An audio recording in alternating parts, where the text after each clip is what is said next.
Sorry. You put this down here so y'all can hear me. Can everybody hear me? If there's any outbursts at any time during the state's closing, the defendant's closing, the state's rebuttal, I'll clear the whole courtroom. All right? Now we can.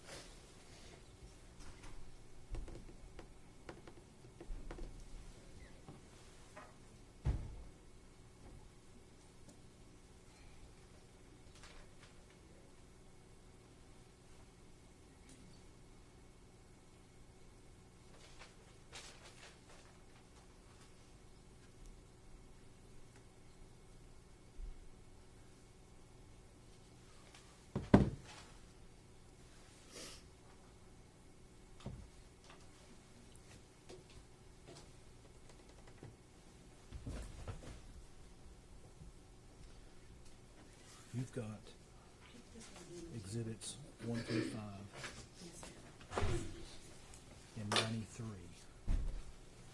Separated, right? I do. 93 also? Yes. Okay.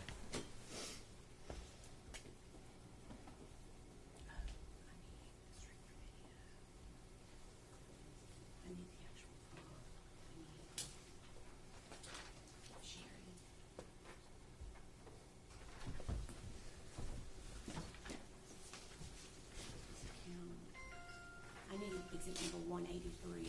It's a video.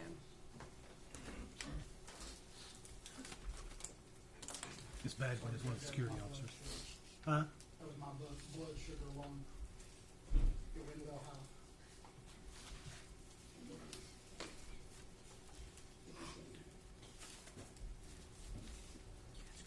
Everyone stand, please.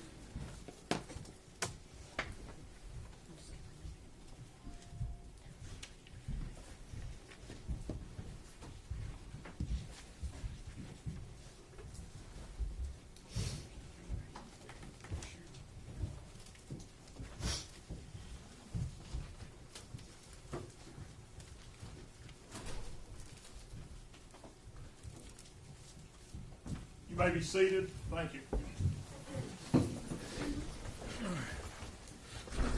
All right, General, you may open.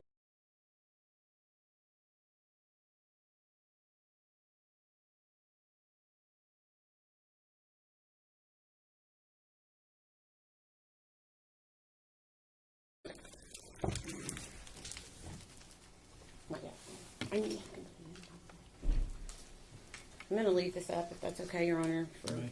Thank you. So we've finally reached the point in trial for closing arguments. And what this essentially means is it's an opportunity for the state of Tennessee to go through, talk about the evidence a little bit, reflect on some of the witnesses, because it's been a pretty long, almost 2 weeks.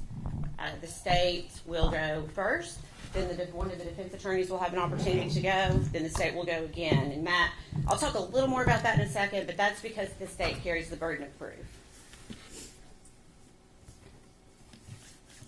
So I think each of you should have a jury instruction pamphlet in front of you. I'm going to ask you if you flip to page number 6. It covers the burden. And it seems like it's a common misnomer for the burden of proof to appear to be higher than it actually is for the state of Tennessee. And don't get me wrong, it is a high burden, and we gladly carry that burden every step of the way. But when you read about reasonable doubt, and that, of course, the burden never shifts to the defense. The burden is always on the state of Tennessee. It is a burden. It's not absolute certainty. It does not require you to say, I don't know 100% what happened. That is not what is required by the law. It is not absolute certainty. It's essentially, can you go to bed and let your mind rest easy? Can you, actually I'm going to do one other thing real quick. What I'm asking you to do is essentially use your own common sense. That's one of the most important things. And I'm going to give an example of what I mean by this, if I can.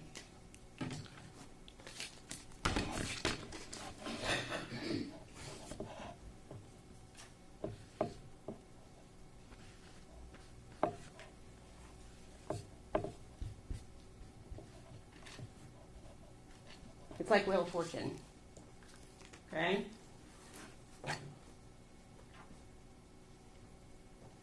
My handwriting's not the best, though. But you get the idea here. It's like Wheel of Fortune. When you see a contestant on Wheel of Fortune and they know the answer to the phrase or the statement, they don't have all the letters when they see that phrase, but they know what the answer is. And if the state has done that, we have met our burden. And it's important to note that it's not beyond a shadow of a doubt. It's not absolute certainty. That is not what is required by the law, by the state of Tennessee. So that brings me to some of the arguments that Mr. Scott has made through this trial. They might be on that same page. Probably should have written it.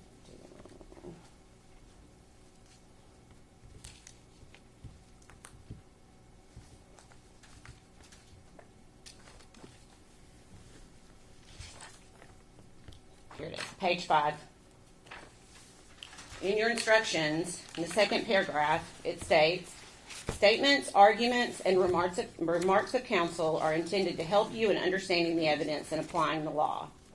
But they are not evidence. And I beg you to remember that.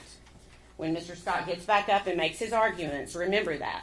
The things that come out of his mouth and that came out of his mouth during trial, that is not the evidence. He tried to get you to speculate on so many things during this trial. He wanted to throw out strange theories with aluminum foil.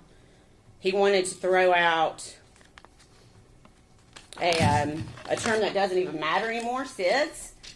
That came from his mouth, not either of the doctors, but from Mr. Scott. He's asking you to speculate. That is not evidence. I beg you to only think about the items that were put into evidence, the photographs, the recordings, and what came from the witness stand.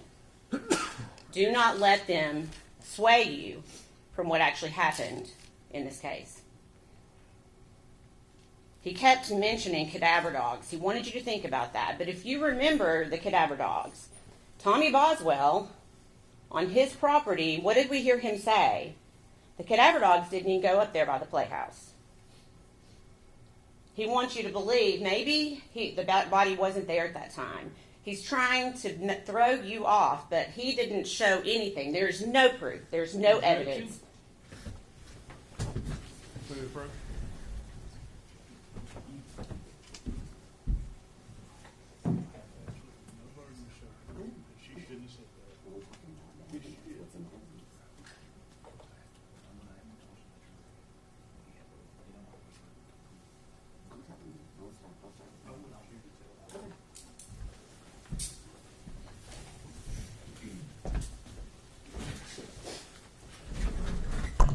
Ladies and gentlemen, I'm going to remind you once again, and it's in here in these instructions, but the defendant has no burden to prove anything during this trial. The burden is wholly on the state of Tennessee. Okay? Go ahead, John. Thank you. And I believe I said that. The state, we gladly carry this burden. But again, what comes out of Mr. Scott's mouth is not evidence. You heard nothing from the witness stand about cadaver dogs. There's no piece of evidence about cadaver dogs. And Mr. Scott said in his opening statement, humans make mistakes. Do you remember that? Dogs also can make mistakes. And if you remember, Agent Fraley and Agent Gratz, both with the TBI, what did they say? They didn't smell anything in that playhouse until they lifted the black bag, and immediately the smell of decomposition hit them. I submit to you, cadaver dogs, what do they work off of? The smell of decomposition. Don't let that fool you. Mr. Scott also talked a lot about Hunter Wood. We heard a lot about Mr. Wood in this trial. Again, did we hear any witness from the witness stand that ever saw Evelyn with Hunter Wood? There wasn't a witness that ever saw Evelyn with Hunter Wood. And if you remember the text messages that we saw yesterday from essentially Hunter's own mouth, it's pretty clear that he's yet another victim of Megan Boswell. She was feeding him the same lines that she was feeding every other person in this case. Mr. Scott brought up the theory of an accident, or the word SIDS. Well, you heard Dr. Malushnik say that in the past 10 years, in the state of Tennessee, a child 12 months or older has not passed away from SIDS or sudden unexplained death. Those are statistics from the state of Tennessee. But somehow Mr. Scott wants you to believe that somehow that's how this baby died, even though she has foil wrapped around her head, a blanket wrapped around that, inside a trash bag, upside down, in a trash can.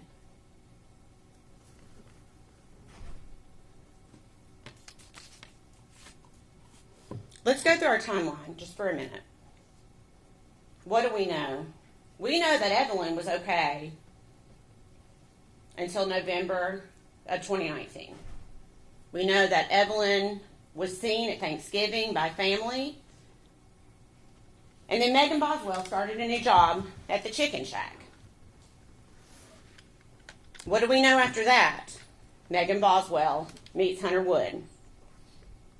And we know that Sue Whitson is probably the last person to ever see Evelyn alive again.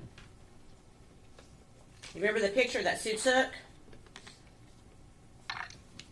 This is very likely the very last picture of Evelyn Boswell alive. Not taken by Megan Boswell, but taken by the babysitter.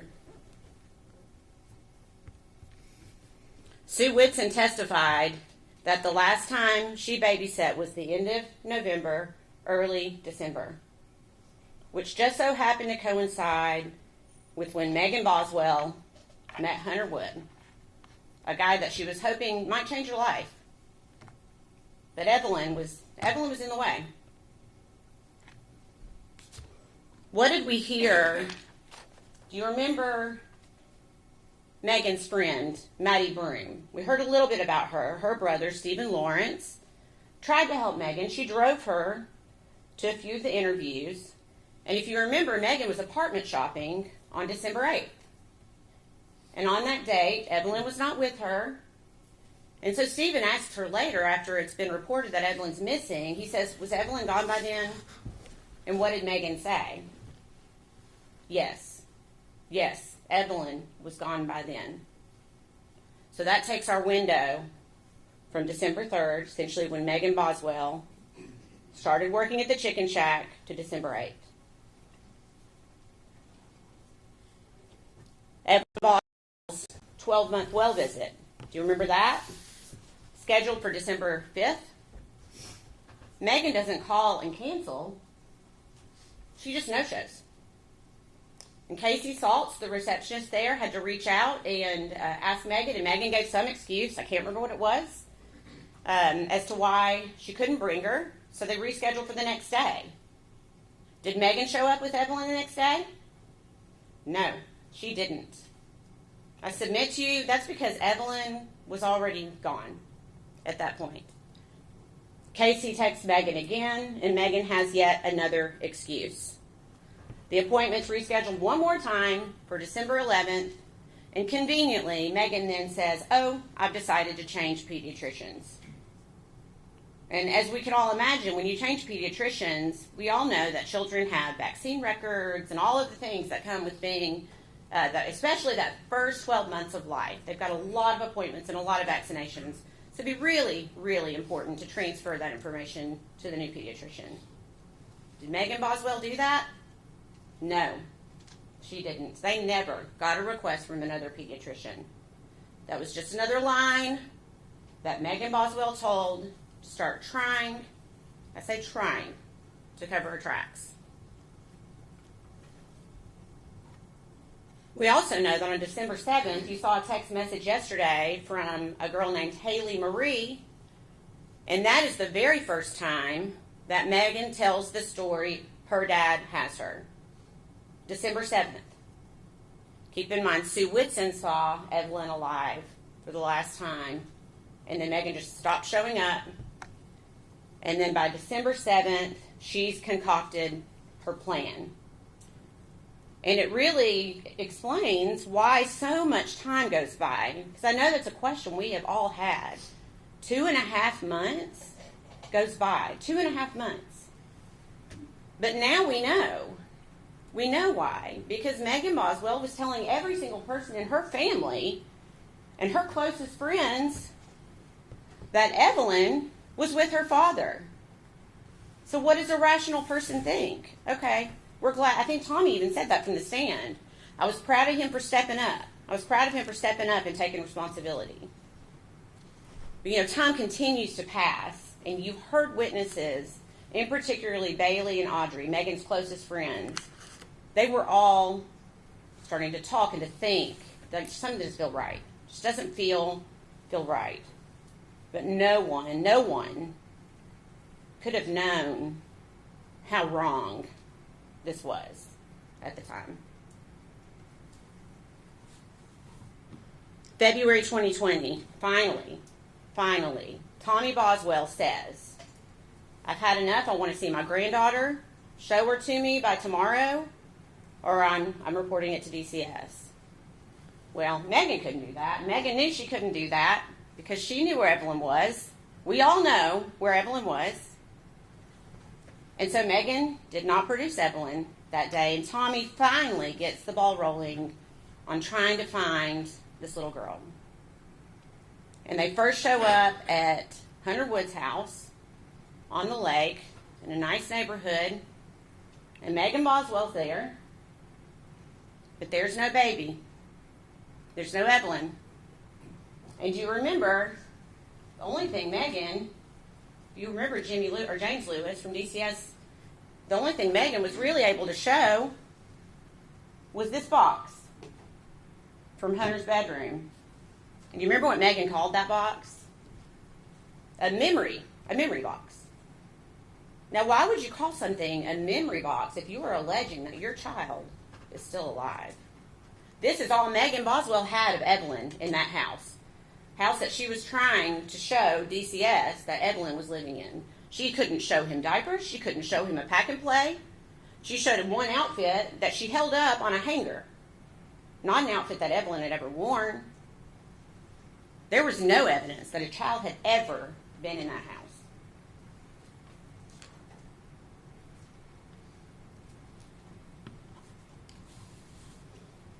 Now I'm going to touch on something briefly. If you remember Paul Durant yesterday, going back, I'm trying to just give you a little bit of a timeline. If you remember, he talked about Ethan Perry in the military because Megan Boswell led him to believe that he was the father, even though he had his doubts. She convinced him that he was the father of Evelyn. We know he was not the father. We know that.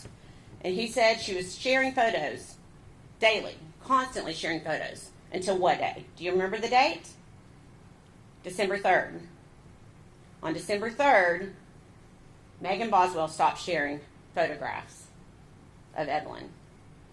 And she continues to send pictures, but if you remember, Agent Durant he's a smart guy.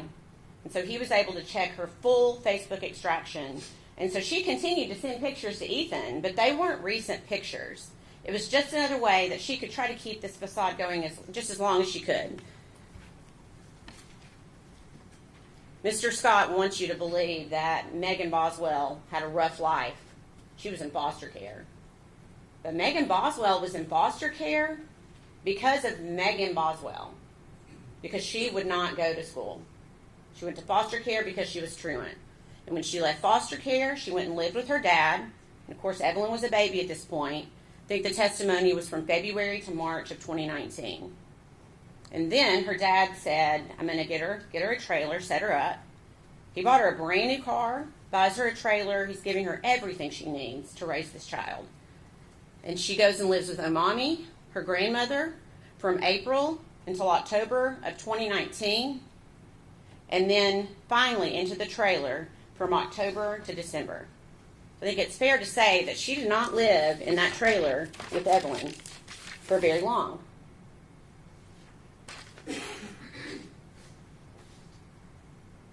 But in that short period of time, this is what she was able to do to that trailer.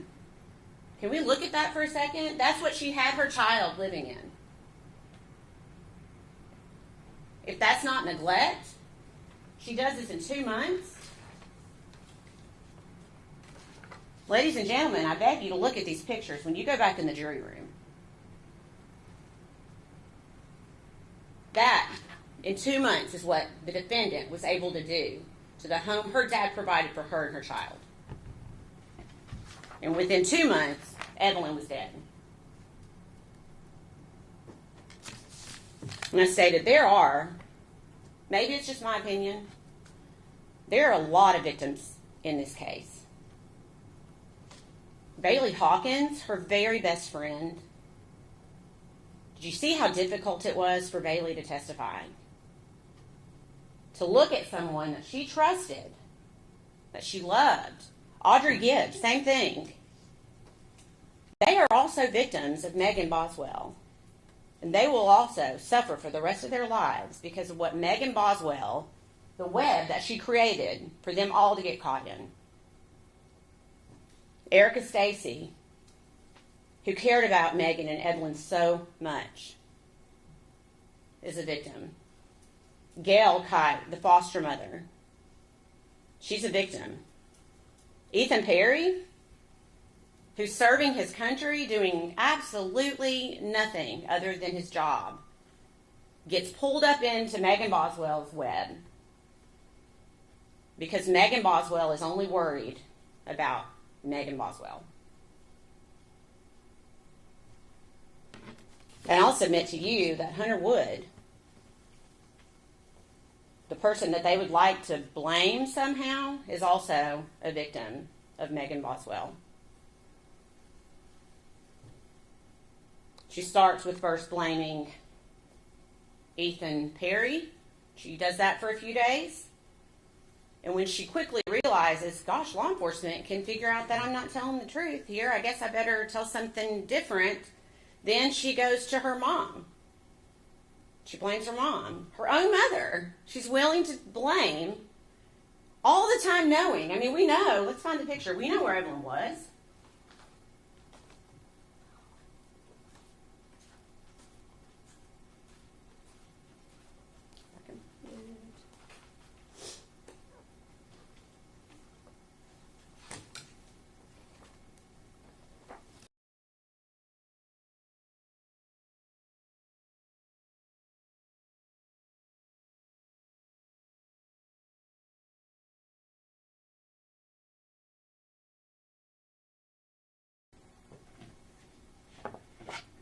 There she is. Evelyn Boswell sat there in that trash can for 2.5 months.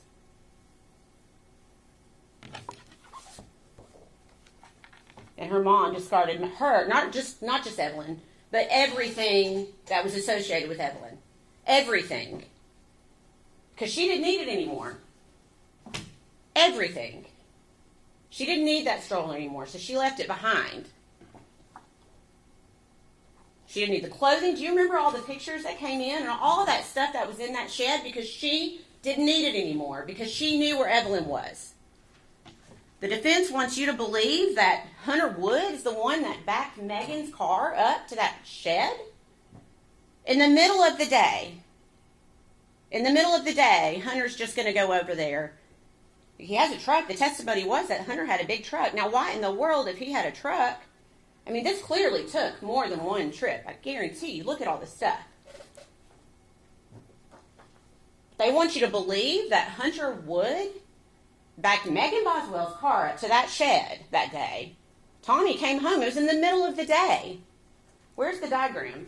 Do you remember the diagram of the scene? Look at this diagram.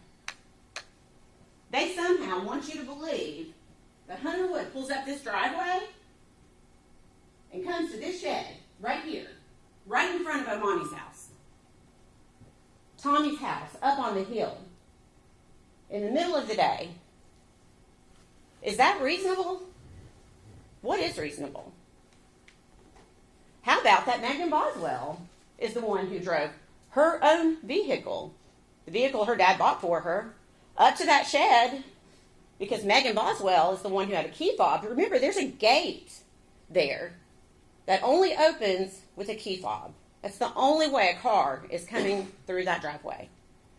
And Megan Boswell lived there. You just heard that she lived at her dad's house and at Omami's house, and so they're not going to be surprised if Megan Boswell is on the property. She's the one who dumped Evelyn's property there. She's the one who took the trash can there. Not Hunter, not anyone else. It's Megan Boswell.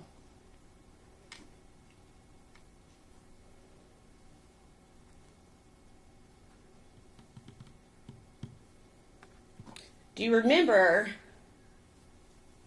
there was more than one text message? And of course, keep in mind, the whole time these text messages are coming through, that's where Evelyn is, okay? Just think about that for a second.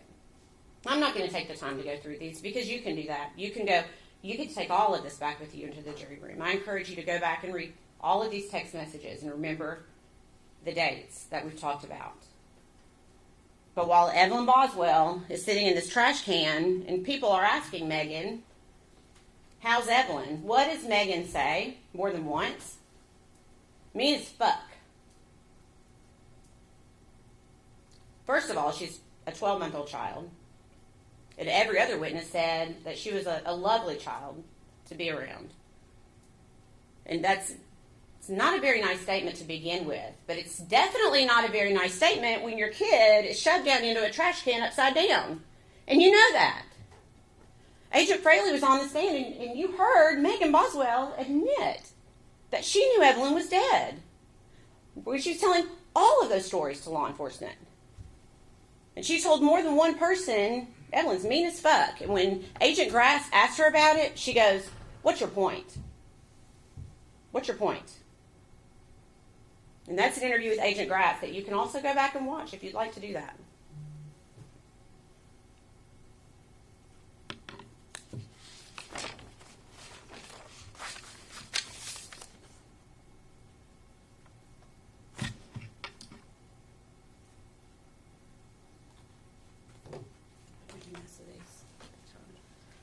So we saw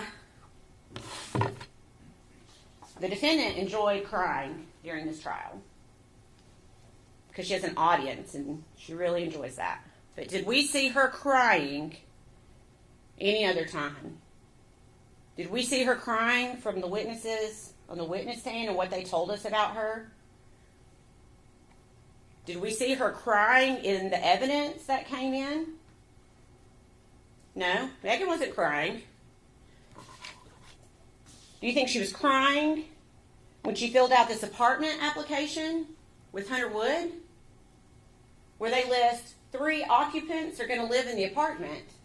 And at first glance, we're like, oh, Megan, Hunter, and Evelyn.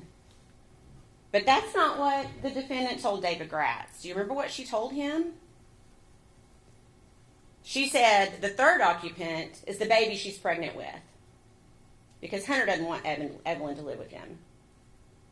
Of course, we could also look at the date on that application, January 4th of 2020, and we also know another reason that Evelyn would not be living with them. Was Megan crying here? In 2020, when she posts on Instagram, so excited for our new home. You think Megan was crying when she posted that?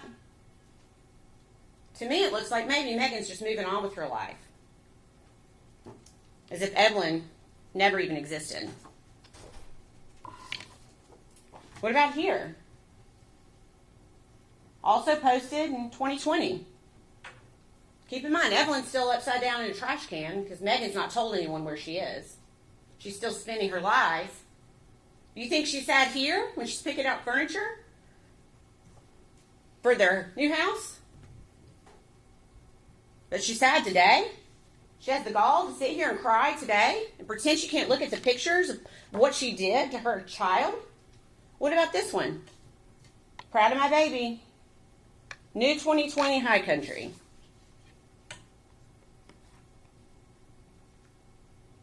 Was she sad then? What about in December? Weeks after Evelyn has been brutally murdered. What is Megan Boswell doing? Does she look, maybe we should zoom in. Does she look sad here? Maybe she is. Sure doesn't look like it. Her kid's upside down in a trash can, and she's going to the aquarium with her new boyfriend.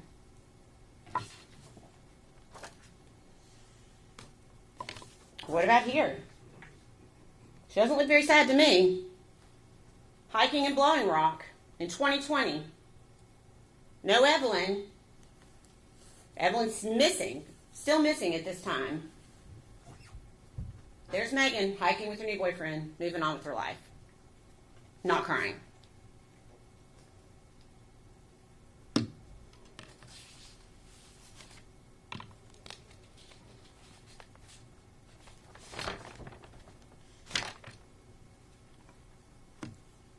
Maybe Megan Boswell didn't have an end game. Maybe she didn't know. Maybe she hoped that Evelyn would never be found. But she had to know at some point these stories were going to catch up with her. Ladies and gentlemen, and I'm asking you today, 5 years later, February 2025, to show Megan Boswell that her stories have caught up with her. The evidence shows the defendant. This person is the only person responsible for her child being dead. You heard it straight from Dr. Malushnik. Evelyn shouldn't be dead. Evelyn should not be dead. I believe the defense brought up SIDS, reflux, rollover. I believe they even brought up a tongue tie as being a possible cause of death for Evelyn. How does that result? Any of those things.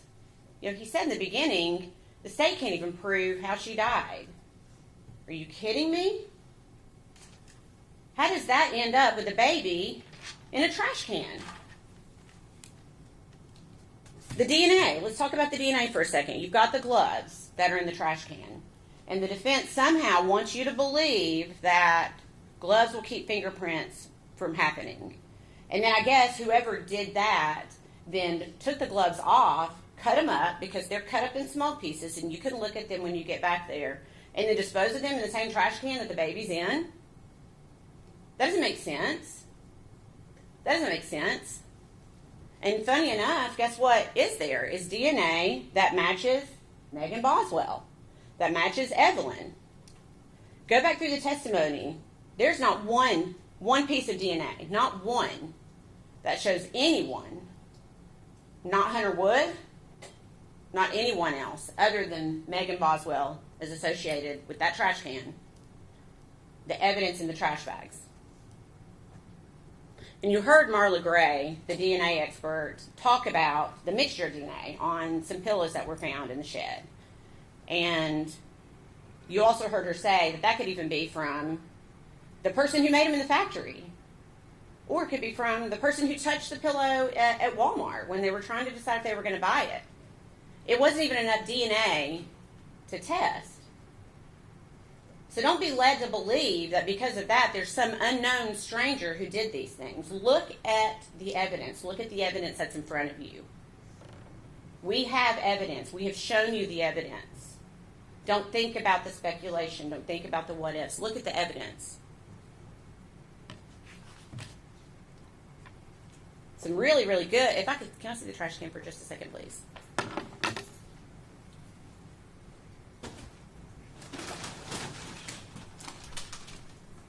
Thank you.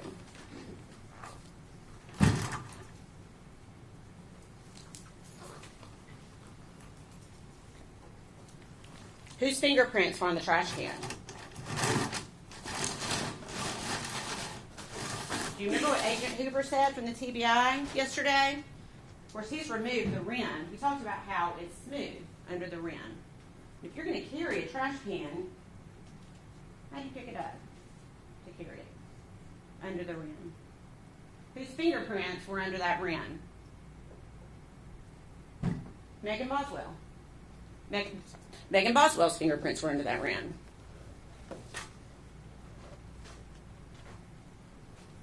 If we look at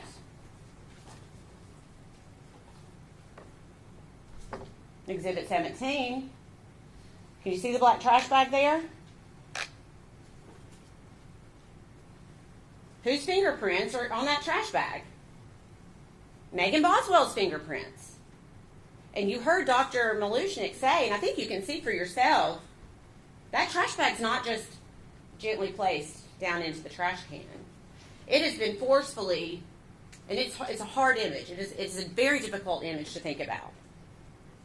But that's the evidence that we've been left with, that black trash bag was placed on top of Evelyn in the white trash bag, and it was forcefully pushed down. Compressed, I think, is a word that was used during the trial. And that's how Megan Boswell's fingerprints ended up on that black trash bag. Even more damning than that is the fact that Megan Boswell's fingerprints are on the foil wrapped around Evelyn's head. I would love to know a different explanation for how Megan Boswell's fingerprints got on that foil, on that trash can, on the black trash bag, except for the fact that she murdered her baby. She put her in that trash can with food trash and debris, covered her body, essentially mummified her, and tossed her away, literally, with the trash.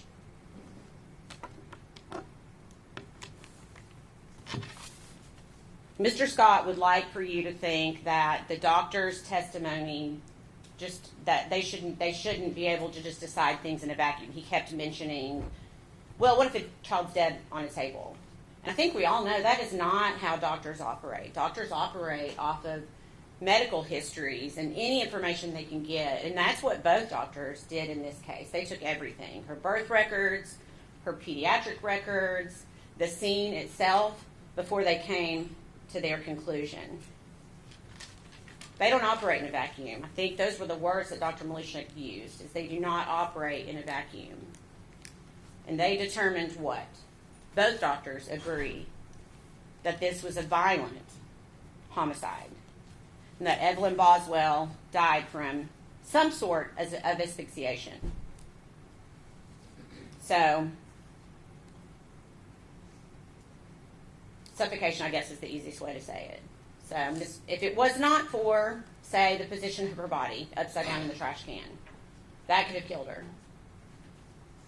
Well, say it wasn't that. Then maybe it was the blanket that was pulled up over. Remember that? How it was tightly pulled up over her face. That could have been what it was. Or it could have been upside down in the trash can. Could have also been the trash bag that she was placed inside of, where she was unable to breathe. Could have been the foil that was wrapped around her head. Could have been the trash can itself. If you remember, the doctor testified that her face was compressed up against the side of the trash can. And her body was in a reverse S curve, to where her head was so far bent back into a reverse S because of how the defendant compressed her body down into the trash can. Forcefully compressed her body down into the trash can.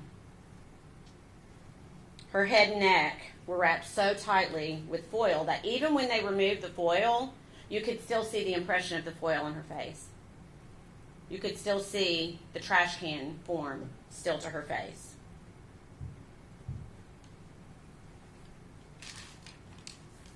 Quickly, I'm going to ask you to go to your verdict form page.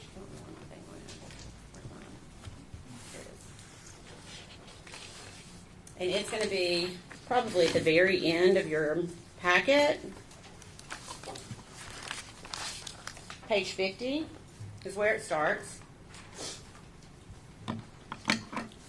So these verdict forms, I'm going to show you one example. Okay. So you'll see here, this is just for count 1, and I'm just giving it as an example.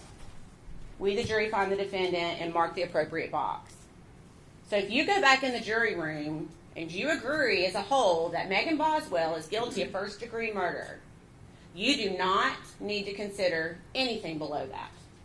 Those are what we call lesser-included offenses, and we're required by law to put those on the verdict form for you to consider.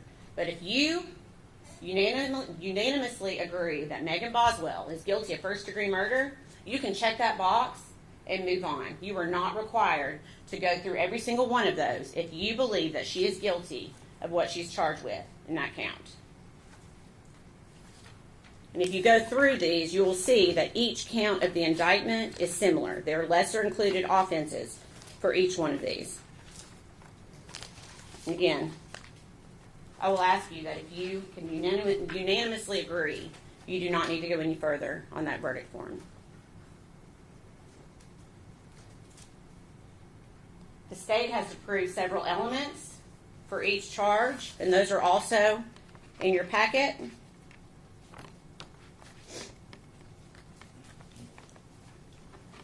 Count 1 is premeditated first-degree murder,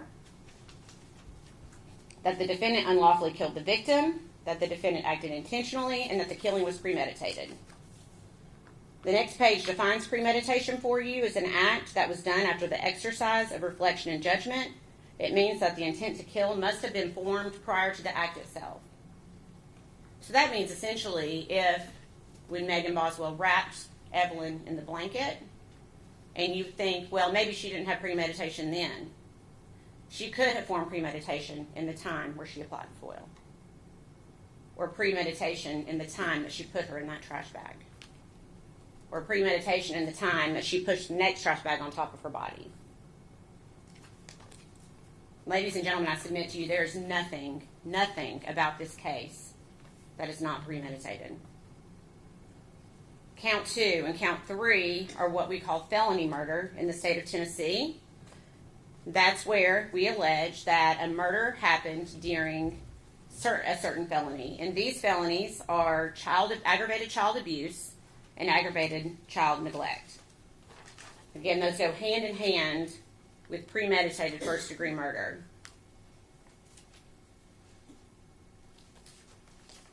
We submit to you that not only did the defendant abuse the child, but that she neglected the child. And one of the perfect examples is how she left her in the trash can. That's neglect. Leaving her in the trash can, that's abuse. And it resulted in her death, which is felony murder. And we have to prove that the child is under the age of 8.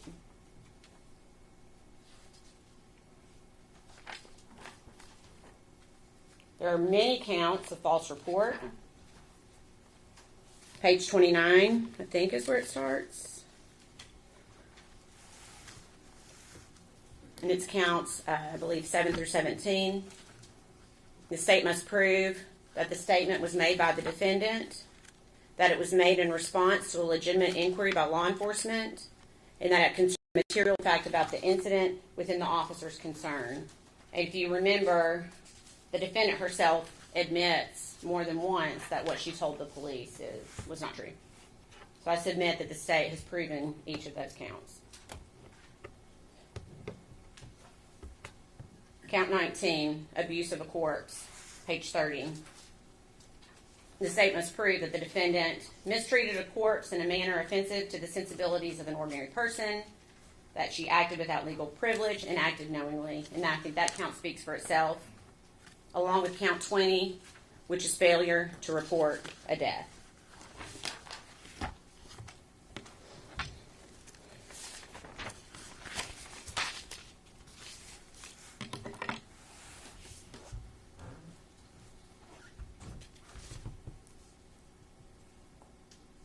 lot about this case really has been more about Megan Boswell than about this child, Evelyn. But Evelyn mattered. She deserved to grow up. She deserved that, but her mom took that away from her. And there's no evidence that anyone else was involved. I think you can see this was a pretty good investigation. It was very thorough, and the evidence continued to point in only one direction. The evidence only pointed at one person, Megan Boswell. She failed her daughter. She had the chance to keep her safe, to protect her, to give her to someone else if she couldn't handle her. You heard from the witnessing, there were people that she could have given Evelyn to that would have given her a beautiful life. But instead, she violently murdered her daughter. And she told story after story after story for 2.5 months. And maybe the worst part is that she just went on with her life as if Evelyn had never even existed. But Evelyn did exist. Evelyn is a real person. And Megan Boswell should not be able to go on as if Evelyn did not exist. There are things we will never know about what happened. None of us will ever know everything. I think it's fair to say that we do know that Evelyn was in the way. She was in the way of Megan Boswell living the life that she thought she deserved, that she wanted to live. So Megan removed her. It's as simple as that. So today, 5 years later, almost 5 years to the day that Evelyn was reported missing, we are going to ask that you hold Megan Boswell accountable for what she did for her child. I submit to you the state has proven every count and every element of every count beyond a reasonable doubt. And we are going to ask that you return a verdict of guilty.